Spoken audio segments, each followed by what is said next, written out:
So, hello again. My name is Dr. Jawad Alzeer, and I would like to continue talking about the concept of entropy, but now we have to talk about the concept of entropy in the context of potential energy to have better vision about this concept. Now, we talked previously about this catabolic process, and during this process we increase entropy, but we also release heat. At one hand, it's good because this is how we can keep our body temperature 37. But now the question is, because heat is always lost, and the question is, if we store heat in our body, what will happen? In reality, it will have negative consequences. Why? Because in the body, we have so many interesting molecules. They are vital macromolecules like DNA and proteins. They have functions and they're rich in informations. But once they expose to heat, then they denature. Why? Because in those molecules, basically, they function through intramolecular forces. They're very weak, mainly hydrogen bonds, and those weak bonds, once they expose to enough heat, enough time, then they can break. Their structure will be open, unfold, and then this will have an impact on the function. And let's take an example of protein. Now, we all know that protein can denature in the presence of heat, and I think if you are a biologist or work as molecular biologists in the lab, we often denature protein for certain purpose, but we try to make sure with regard to temperatures and time and this and that. But once the protein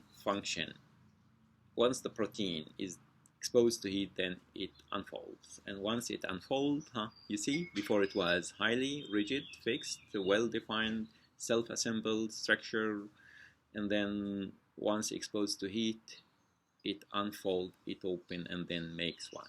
You see the rotations, the vibrations are all increased, and the conformations of the proteins will also be increased. So increasing the number of conformations, rotations, vibrations also means that they increase the number of microstates, which also reflect in increasing the disorder, which can always be translated by increasing entropy. So now, molecule, when it was self-assembled, has good and high potential. Once it is denatured, then it lost this potential, increased the entropy, and start slowly losing its function.